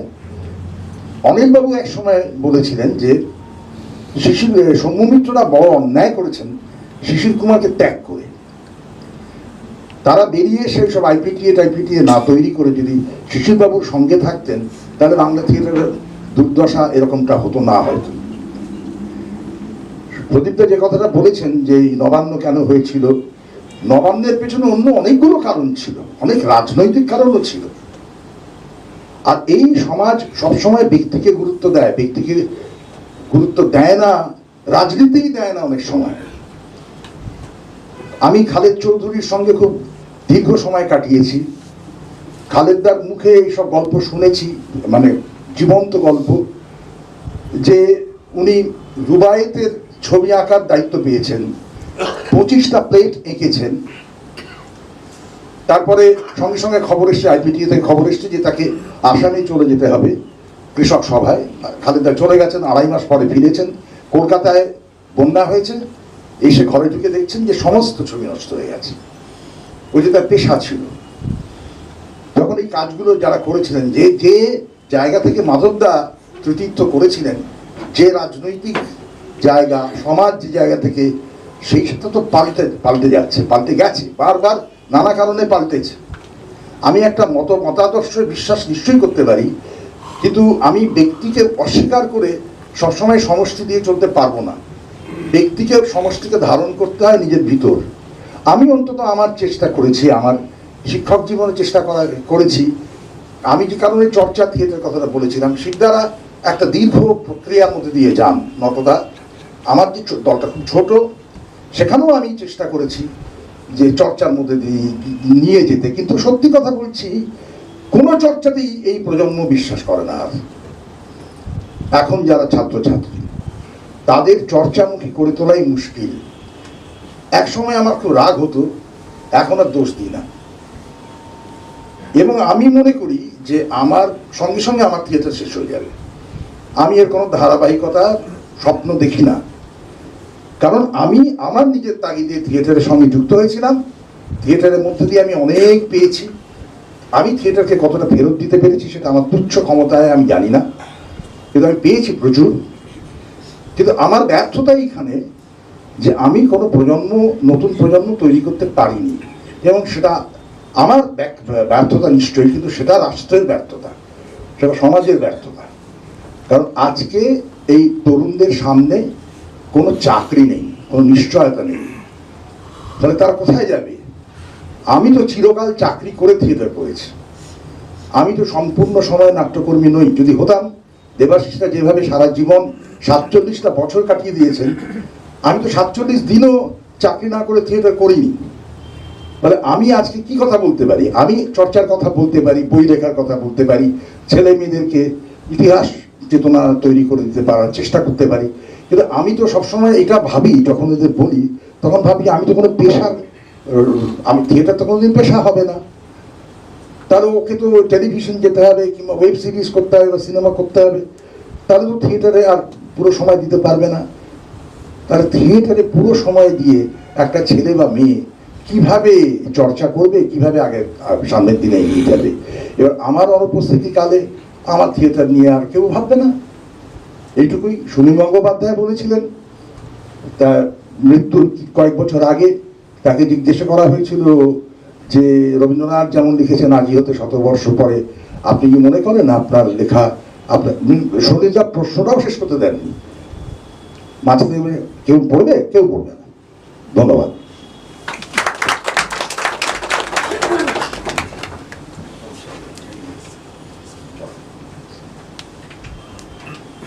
আমরা শেখরদার কথা শুনলাম। একদম প্রথমে প্রদীপদা বলেছিলেন, তারপরে শিবদা এবং শেখরদা কিছু সঙ্গত প্রশ্ন, কিছু সমস্যার কথা এবং কিছু সংকটের কথা আমাদের কাছে তুলে ধরলেন। তো আমরা আরেকটু প্রদীপদার কাছে ফিরে যাই। প্রদীপদাকে জানিয়েছি আমি যে খুব অল্প সময় তিনি যদি আলাদা করে কিছু সংযোজন করতে চান, কোথাও যদি সহমত হতে চান, কোথাও বিরুদ্ধ মত প্রকাশ করতে চান, অথবা বাড়তি কিছু যদি তার মনে হয় এই প্রসঙ্গে, প্রদীপদা একটুখানি বলুন। আমরা সবাই আমাদের ব্যক্তিগত চর্চার আত্মকথন আমরা বলেছি। তিনজনে 3 রকম অভিজ্ঞতা, 3 রকম রিয়ালাইজেশন। আমি যেটা বলতে চেয়েছি যে এই সমস্যার কথাগুলো আমরা জানি, theatre full time, part time, এগুলো তো সামাজিকভাবে আলোচিত হয়। আমি বলছি যে একজন ইন্ডিভিজুয়ালের দৃষ্টিভঙ্গির কথা, কোথায় গিয়ে আরেকটা ইন্ডিভিজুয়ালের সঙ্গে আমার সম্পর্ক স্থাপিত হবে। ওই যে প্রকাশের কথা বললো, ওইটাই তো আসল কথা। আমি শব্দটার মধ্যে একটা দ্বিসত্তা আছে, সেই দ্বিসত্তা একে অপরকে প্রশ্ন করে। আপনারা চুপ করে আছেন মনে বলে আপনারা কথা বলছেন না, ভেতরে তাতেও হতে পারে না। হচ্ছে তো, কথা হচ্ছে, ভেতরে কথা হচ্ছে, প্রচুর কথা হচ্ছে, একে অপরের প্রশ্ন করছেন, তারপরে একটা সিদ্ধান্ত নিতে হয়। সেই সিদ্ধান্তটা গমন করে আরেকজনের কাছে প্রশ্রয় পাওয়ার জন্য। আমি কি ঠিক করছি? আমি কি ঠিক ভেবেছি? তাহলে আমাকেই কিন্তু সিদ্ধান্ত নিতে হবে, আমি কি করব? আমি যন্ত্রণা সহ্য করব কি করব না? আমি তো জানি থিয়েটার দিয়ে এটা হতে পারে না, জানি তো সামাজিক কাঠামো তো আমার জানা আছে, শাসন ব্যবস্থা আমার বিরুদ্ধাচরণ করবে আমার জানা আছে। তাহলে আমি কেন করব? প্রথম হচ্ছে প্রকাশে 700 জনের একজনের মোহ, এটা ইনস্টিংক্টলি আমরা গ্রহণ করি। 700 জনের একজন চুনকালি মেখে 700 জন আমাকে দেখবে। তাহলে আমার ভেতরে একটা দ্বিসত্তা আছে। এবার সেটা কি মধ্যেও একটা দ্বন্দ্ব তৈরি হয়, প্রশ্ন উত্তর হয়, এবং আমাকেই সিদ্ধান্ত নিতে হয় পরের শোটা করবো কিনা বা সেই কাজটা করবো কিনা। এ কেউ চাপিয়ে দেয়নি। ভারতবর্ষের ইতিহাস আমাদের সকলের কম বেশি জানা, যে এটা আত্মীকরণ থিয়েটার হয়নি, কেউ এসে যেতে পয়সা দেবে না, আপনাকে বাঁচিয়ে রাখার দায়ী নেই তার। আমরা কতগুলো অদ্ভুত ভয়, ইনস্টিংক্ট ওয়াইজ আমরা নিজেরা জড়ো করি, সেইখানে আটকাই। তাহলে আমার কি করা উচিত, আমাকে সিদ্ধান্ত নিতে হবে, আমি করব কি করব না। ফলে আপনাকেও স্পেস খুঁজে নিতে হবে, আপনি কোথায় করবেন, কিভাবে করবেন, কেমন করে বানাবেন। কারণ আপনি একজন সামাজিক মানুষ। আপনার যদি মনে হয় ওইটা আপনার দায়, তাহলে ওইটা সামাজিক দায়। আপনাকে সমাজে চলতে হবে, আপনার আইডেন্টিটি তৈরি করতে হবে। সেখানে থিয়েটার অনেক অনেক বেশি কার্যকরী হয়, কারণ সে এমন সংযোগটা স্থাপন করে যার ক্রিয়া প্রতিক্রিয়া আছে। সেটা সিনেমাতেও একই জিনিস করতে হয়, অনেকে পারে না ধারায়, তার জন্যে তাদের ওই ভাপি তৈরি হয়। কাজটা একই, যে অভিনয় করে তার কাজটা একই, ওটা বুঝতে হবে, ওটা বিজ্ঞান দিয়ে লেন্সটাকে বুঝতে হবে তোমার কার্যকারিতা কি। পারে না ধারায়, তাই লাভায়। এই ঈর্ষাকাতরতা আমাদের মধ্যে ইনস্টিংক্টিভলি আছে, এটা স্বীকার করতে হবে। ওটা আমি পারি, ওটা আমি পারি না, আমার একটা দায় আছে, তাই আমার স্পেস, আমার যেখানে আমি নিজেকে এক্সপ্লোর করতে পারবো সেইটা খুঁজে নিতে হবে। কেউ দেবে না, কোন আমবাগান নিতে হবে, সেখানে আমার থিয়েটার স্পেস তৈরি করব, সেটা আমার ওপর নির্ভর করবে, কেউ দেবে না। কলকাতা তো দেবেই না। ফলে তুমি থিয়েটার যদি বহতা চাও, তাহলে তোমাকে যেহেতু সংস্কৃতিটা শিক্ষার সঙ্গে যুক্ত, এডুকেশন পর্যায়ে যেতে হবে, স্কুলে যেতে হবে, প্রচুর স্পেস আছে। তাদেরকে নিয়ে তোমার ভাবনাটা জারিত করতে পারো যদি সৎ পথে। আমি আবার বলছি, এটা নির্ভর করে সেই ব্যক্তি মানুষটার উপর। দেখানোর ব্যাপারটা নয় যে এটা করলাম, এটা গিয়ে আরেক জায়গায় প্রজেক্টেড হবে, এটা নয়। আমি কি পারলাম তাদের মধ্যে, তাদের সঙ্গে তর্ক তৈরি করতে পারলাম, তাহলে একটা সিনথেসিস ডেভেলপ করা যায় থিয়েটারের মধ্যে দিয়ে। কারণ থিয়েটার এই দর্শনটাকেই সামনে রেখে এগোয়, এই দর্শনটা খুব জরুরি। বাজারটা কেবল নয়, বাজারটা থাকবে, নিজের ওয়েটটাও বুঝতে হবে, নিজেকে, যে আমি কতটা পারি, কতটা পারি না, আমার বাজার দর কতটা হওয়া উচিত, এটা কিন্তু বাজার স্থির করে দেয়। তাই নানা স্পেসে থিয়েটার করে এই অভিজ্ঞতাই হয়েছে। এমনকি জেলখানার অজানা জায়গাও আমাকে খুঁজে নিতে হয়েছে, এই কেবল জানার জন্যে তাদের মস্তিষ্কে কি ঘটছে। শারীরিক কন্ডিশনটাই শেষ কথা নয়, মস্তিষ্কে কি ঘটছে সেই সাইকোলজিক্যাল জায়গাটা থিয়েটারের আসল জায়গা। কারণ থিয়েটারটা মস্তিষ্ক দিয়েই তৈরি হয়, মস্তিষ্ক দিয়েই শেষ হয়। ধন্যবাদ।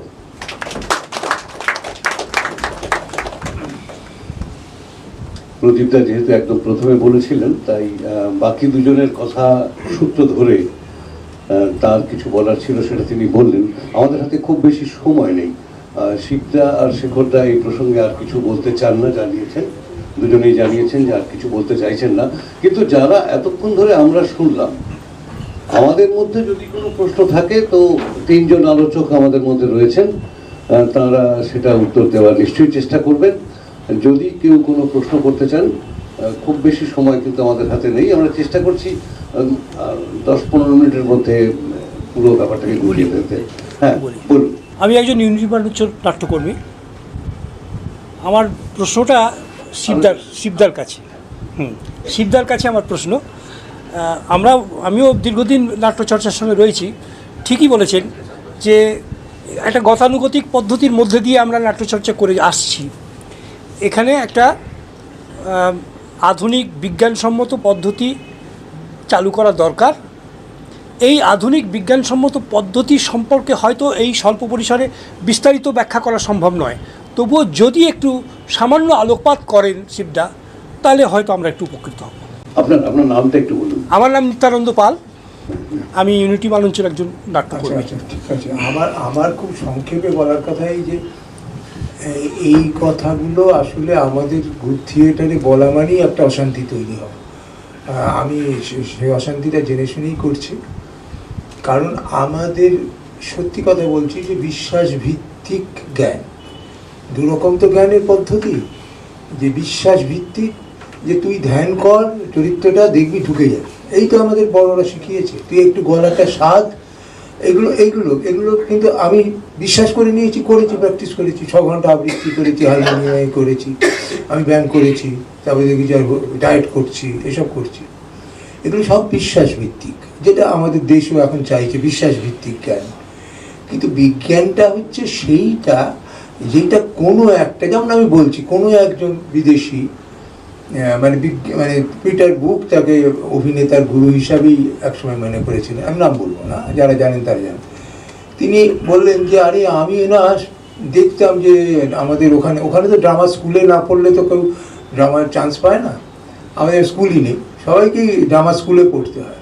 সে ড্রামা স্কুলে গিয়ে দেখি যে ওখানে সবাইকেই ব্যায়াম করতে হয়, একরকম নিঃশ্বাসের ব্যায়াম। তো আমার প্রথম মনে হলো এটা ওই বিশ্বাস ভিত্তিক, ব্যায়াম করলেই, নিঃশ্বাসে ব্যায়াম করলেই হয়। প্রত্যেক লোকের ব্রিদিং তো আলাদা, তা আমি তাকে ব্রিদিং প্র্যাকটিস করাচ্ছি কেন? ফলে আমাকে ইন্ডিভিজুয়াল ব্রিদিং সবাইকে নিতে হলো, টাইম দেখতে হলো, এবং তারপরে আমি ইন্ডিভিজুয়ালি সবাইকে কাউকে প্র্যাকটিস করাতেই হলো না ব্রিদিং। এইটা হচ্ছে বিজ্ঞান ভিত্তিক, যে ইন্ডিভিজুয়াল কেস স্টাডি করো এবং সেইটা অ্যাপ্লাই করার আগের পর্যবেক্ষণ, বিজ্ঞান তো পর্যবেক্ষণ করে তারপরে সেখান থেকে বিশ্লেষণ করে তারপরে তার পদ্ধতি হয়। অভিনয়ের ক্ষেত্রেও সেই পদ্ধতিতেই তৈরি করতে হয়। লিস্টার্সবার্গ যেখানে প্রথম তৈরি করেছিলেন, তিনি অভিনেতাকে কারেকশন করার জন্য, যা হলিউডের বিরাট নাম হয়ে গেল না, পরবর্তীকালে সেগুলো ক্লিশে হয়ে গেছে। ফলে প্রত্যেকের ওদের দৃষ্টিভঙ্গিটা বিজ্ঞান ভিত্তিক, মানে কোনো বাঁধা ধরা ফর্মুলা নেই। এখন ওয়ার্কশপে আমরা করি এই করো ওই করো, সবাই ওয়ার্কশপ কন্ডাক্টর, এরকম বোকা ব্যাপার নয়। প্রত্যেকটা নাটকের জন্যে আলাদা আলাদা প্রসেস হয় অভিনয়ের জন্যে, এবং অভিনেতাকে ইনপুট দেওয়ার জন্যে। অভিনয়ের যে ধারণা, বিল্ডিং আপ এ ক্যারেক্টার, স্তানিস্লাভস্কির বই এইটাকে উড়িয়ে দিয়েছে পিটার বুকরা, যে বিল্ডিং কি, চরিত্র কি নির্মাণ হয়? নির্মাণ হয় না, চরিত্র ভেতর থেকে তোমার সত্য বেরোবে। ফলে আমরা এই যে গলাটা একটু পাল্টাও, হাতাটা এরকম করো, এইসব করে আমরা করেছি, হাততালি পেয়েছি, প্রাইজের পর প্রাইজ পাওয়া গেছে। এই যে বাইরে থেকে চরিত্রায়ন করা, এটা আজকের দিনে আর নেই। ভালো অভিনয়, মানে হলিউড বা আরও পৃথিবীর সেরা যেসব অভিনেতারা, তারা এই পদ্ধতিতে যান না, তারা ট্রুথ খোঁজেন। সেই ট্রুথের প্রসেসগুলো নতুন পদ্ধতি বেরিয়েছে, নতুন হয়েছে। আমি একটা বই পড়ছি, পুরনো বই, সেখানে তাদাকি সুজুকি বলে একজন জাপানি লোক আছে, তিনি বলছেন যে আমাদের এনার্জি চার্জ হয় পায়ের থেকে। আমাদের ভারতের নাট্যশাস্ত্র আছে, ফুট, পায়ের চাপ থেকে আমাদের এনার্জি শরীরে আসে। এটা উনি একটা বের করেছেন, তার সেটাই শেষ কথা নয়, আরও লোক গবেষণা করছে এনার্জি আর কোথা থেকে আসে। ফলে এই অ্যানাটমিক্যালি আমাদের বিজ্ঞানীর লোকেদের সঙ্গে, ডাক্তার লোকেদের সঙ্গে যোগাযোগ করে বিদেশে তৈরি হচ্ছে। আমাদের সেইগুলো আমাদের সাধ্য মতো আমাদের চেষ্টা করতে হবে, বুঝতে পারলাম? হ্যাঁ, হ্যাঁ। আমাদের অভিনয়ের এই টাকা রাস্তা, সরি বেশি সময় নেই। শ্রোতৃ মণ্ডলী থেকে যদি আর কেউ কিছু জানার থাকে, কোনো প্রশ্ন বা কোনো জিজ্ঞাসা কিছু, আমাদের হাতে একটু সময় আছে, কিন্তু করতে পারেন। আমরা চাইছি কিছু প্রশ্ন আসুক। তিনজনের বক্তব্যই শুনলাম, সমৃদ্ধ হলাম, কিন্তু বেশিরভাগটা যেন আমরা নেগেটিভ কথাটাই বেশি শুনলাম। যে চর্চা বা নাটক কি করলে আমাদের উত্থানটা হবে, আমাদের এই থিয়েটারটা বাঁচবে। বারবার ফিরে আসছিল যে ক্ষুধার রাজ্যে পৃথিবী গদ্যময়, কারণ খেয়ে দিয়েই দুঃখের অভিনয়টা করতে হয় মঞ্চে, না খেয়ে কিছুই অভিনয় করা যায় না। তো সেই জায়গায় দাঁড়িয়ে যে রাষ্ট্র এবং সরকার এবং আমাদের যে কথাটাই বলি, প্রথম যেটা দরকার সেটা হচ্ছে খাদ্য। তো সেই জায়গায় দাঁড়িয়ে যে প্রাইমারি লেভেল থেকে, অর্থাৎ প্রাইমারি স্কুল থেকে, যেটা বিদেশেও আছে, যে ড্রামা, যেমন অঙ্ক শেখানো হয় পরে সে অঙ্কে মাস্টার্স করে, বাংলা পড়ানো হয় পরে সে বাংলায় মাস্টার্স করে, কিন্তু আমাদের ড্রামা রবীন্দ্রভারতীতে দেখা যায় যে গ্র্যাজুয়েশন লেভেল থেকে আছে। মনোজ মিত্র ছিলেন সেখানকার অধ্যাপক ছিলেন। তো আবার মাস্টার্সও ড্রামাতে করানো হয়, কিন্তু প্রাইমারি স্কুলগুলোতে ড্রামা নেই, ইংরেজি আছে, অঙ্ক আছে। তো ফুটবল ভালো খেলতে পারলে ফার্স্ট ডিভিশনে দেখা যায় সে চাকরি পায়, ক্রিকেটাররাও চাকরি পায় এবং প্রচুর টাকা ইনকাম করে। আমার প্রশ্নটা হচ্ছে যে কি করলে, প্রথম যেটা প্রাইমারি কথা, যেটা একজন থিয়েটারকে ভালোবেসে, যদিও ডাক্তার ইঞ্জিনিয়ারের একটা সময় আছে, 3 বছরে ডাক্তার হওয়া যায়, কিন্তু 3 বছরে শিল্পী হওয়া যায় না, 5 বছরেও হওয়া যায় না। তার থেকে যেটা সব থেকে জরুরি প্রশ্ন এসছে যে বাঁচার জন্য খাদ্য এবং অর্থটা দরকার আগে, তারপর থিয়েটার, আর তারপর অন্য কিছু। তো সেই জায়গায় দাঁড়িয়ে কি করলে থিয়েটারটা বাঁচবে সেটা বললে ভালো। এটা নিয়ে কিছু আলাদা এক লাইনে বলবো, সেটা হচ্ছে যে আসলে থিয়েটারটা যে কি, সেইটা যদি সমাজের বিশিষ্ট লোকদের বোঝানো যায় তাহলে ব্যবস্থা একটা হয়ে যাবে। যেমন ক্রিকেটটা কি সেটা আগে বোঝানো যায়নি বলে ক্রিকেটে পয়সা পাওয়া যেত না। ক্রিকেটটা যে কি সেইটা বুঝে গিয়ে আমাদের জগমোহন ডালমিয়া যে জায়গাটা তৈরি করে দিয়ে গেছে, এখন তো কোটি কোটি টাকা পাওয়া যাচ্ছে। ফলে আমরা আজও জানি না থিয়েটারটা খায় না মাথায় দেয়, আমার বিপ্লব যে হয় না সেটা তো বুঝে গেছি। থিয়েটারটা কি, এইটার গুরুত্ব কি, এটা কি কাজে লাগে, এইটা যদি সামাজিকভাবে শিক্ষিত করা যায়, বোঝানো যায়, তাহলে থিয়েটারের পথ খুলে যাবে। বিদেশে জানি যে কি হয়, থিয়েটারের ভূমিকাটা কি সামাজিকভাবে, তাই জন্য তার দাম পায়। আমরা খুব গুলিয়ে আছি বলে আমরা সেটা গোলমালে আছি। হ্যাঁ, গুলিয়ে আছে। আপনি খেতে পেলেই থিয়েটার করতে পারেন? আমার পাল্টা প্রশ্ন, আপনাকে সারা জীবন আমি খেতে দেবো, থিয়েটারটা করতে পারবেন? পারবেন না। কেন বলুন তো? আপনি নিজেকে সংশোধন করতেই পারবেন না, খাওয়ার দিকেই আপনার কেবল মন। খাবেন, খাওয়া জুটবে, খাওয়া জুটে, কেউ না খেয়ে মরে না। আমাদের বাঙালিদের একটা প্রবাদ আছে। তো খালি খেতে দিলেই থিয়েটারটা হবে এটা নয়। আসলে আপনি আপনাকে ঠিক করবেন কি না, আপনার মধ্যে গলতিগুলো কোথায় আছে সেগুলো ঠিক করবেন কি না, তারপরে তো অন্যকে জ্ঞান দেবেন। আরে নিজে ঠিক হন। নিজের ভয়টা তারা নাগে মস্তিষ্ক থেকে, শিক্ষাটা আসে মস্তিষ্ক থেকে। খালি হাতে পায়ে এনার্জি গদগদ করলেই থিয়েটারটা হয় না। মস্তিষ্কটাকে ঠিক জায়গায় আনতে হবে, প্লেস করতে হবে, সেটাই ইন্ডিভিজুয়ালের দায়িত্ব। হ্যাঁ, না, খাওয়া পড়ার দুশ্চিন্তা আমি অন্তত আপনার সঙ্গে খানিকটা একমত, কারণ আমি তো বলেইছি যে নতুন প্রজন্ম ছেলে মেয়েদের কাছে তাদের ভবিষ্যতের অনিশ্চয়তাটা খুব বড় একটা ব্যাপার। আর আপনার সঙ্গে আরও একটা কথা একটু যোগ করবো, আপনার কথাকে যোগ করছি, সেটা হচ্ছে যে এই যে বলেন ফুটবল খেলা ভালো খেলতে পারলে চাকরি পাওয়া যায়, থিয়েটার ভালো করে শিখলে কিন্তু চাকরি পাওয়া যায় না। এমনকি রবীন্দ্রভারতী থেকে MA পাস করে বেরোলেও নাটক নিয়ে তাতে কোনো চাকরি নেই। সুতরাং থিয়েটারের ট্রেনিং বিষয়টাই চাকরির সঙ্গে যুক্ত করা যাবে না, উপার্জনের সঙ্গে যুক্ত করা যাবে না। থিয়েটারকে উপার্জনের মানে ইন দ্যাট সেন্স এইখানে থিয়েটারটা গুলিয়ে আছে যে থিয়েটার কিসের জন্য হবে, মানে থিয়েটার কি ওই যেভাবে প্রদীপদা বলছেন সেইভাবে মানে কি সমাজ আন্দোলন, নাকি ব্যক্তির প্রতিষ্ঠা, নাকি সংঘের প্রতিষ্ঠা, এই সব কিছুর মধ্যে একটা গণ্ডগোল হয়ে আছে থিয়েটারটা। সেজন্য এইটার খুব সহজ উত্তর কিন্তু নেই, আমাদেরকেই উত্তর খুঁজে বেড়াতে হবে। আমরা তিনজনের কথাই শুনলাম, শেষ করবো এবার। শেষের আগে একটাই কথা যেটা বলার আর কি, এতক্ষণ ধরে তিনজন আলোচক তাদের আমাদের শ্রোতাদের প্রশ্ন এবং তার উত্তর, এই সবটা মিলিয়ে একটা ব্যাপার খুব স্পষ্ট হয়ে উঠছে যে থিয়েটার চর্চা করাটা পরের বিষয়, আগে আমাকে এইটা নিজের কাছে স্পষ্ট হতে হবে যে আসলে আমি কি করতে চাইছি, থিয়েটারটা আসলে কি, থিয়েটারটা কেন করব, কোথায় করব, কিভাবে করব, এই জায়গাগুলো নিজের কাছে আগে স্পষ্ট না হওয়া পর্যন্ত বোধহয় কোনো চর্চারই মানে অর্থহীন হয়ে পড়তে পারে আর কি। সেক্ষেত্রে আমাদেরই ঠিক করতে হবে, যেটা প্রদীপদাও বলছিলেন, শিবদাও বলে, আমাদের ঠিক করতে হবে যে আমরা কিভাবে কোন মেথডে যাব। খাওয়া পড়া এগুলো তো থাকবে, জীবন জীবিকা থাকবে, জীবন জীবিকা রেখেই কিন্তু আমাদের থিয়েটার চর্চাটা করতে হয়।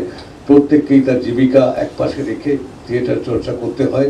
আমরা বুঝলাম তিনজন আলোচক কোথাও কোথাও একমত হলেন, কোথাও কোথাও একমত হলেন না, খুব স্বাভাবিক, সেটাই স্বাভাবিক, যে কোনো শিল্পের ক্ষেত্রে, যে কোনো সংস্কৃতির ক্ষেত্রেই এটাই সত্যি।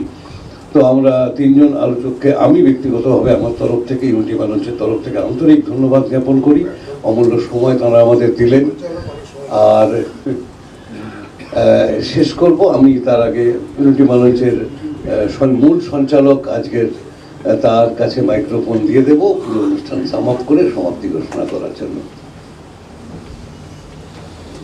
বলার একটাই কথা যে আজকের এই সেমিনারে ইউনিটি মালঞ্চের আমন্ত্রণে যে চারজন গুণী মানুষ এখানে উপস্থিত হয়েছেন এবং দীর্ঘ সময় ধরে তারা আজকের এই আলোচনায় অংশ নিলেন, সেই কারণে ইউনিটি মালঞ্চের তরফ থেকে তাদের প্রণাম, শ্রদ্ধা, অভিনন্দন।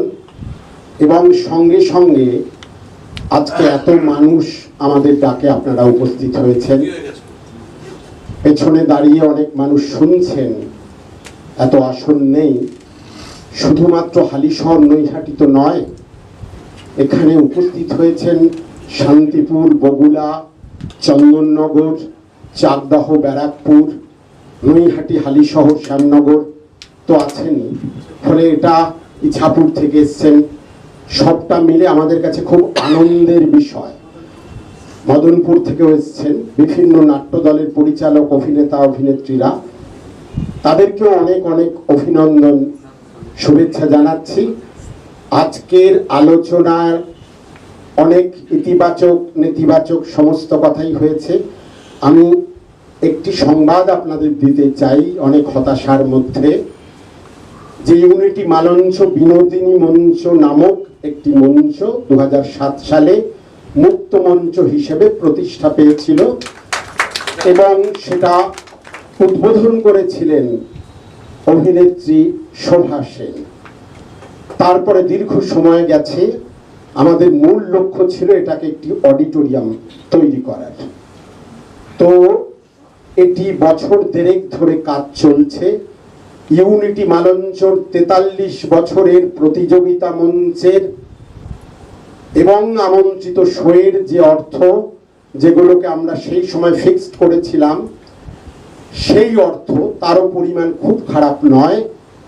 তার সঙ্গে বেশ কিছু শুভানুধ্যায়ী তারা এবং আমাদের প্রথমে বিধায়ক, তারপরে সাংসদ মাননীয় পার্থ ভৌমিকের সহযোগিতায় সব মিলে ব্যক্তিগত, সাংগঠনিক, ইউনিটি মালঞ্চ, আমার আঞ্চলিক মানুষ এবং তাছাড়াও আমরা অনেক দেনার মধ্যে আছি।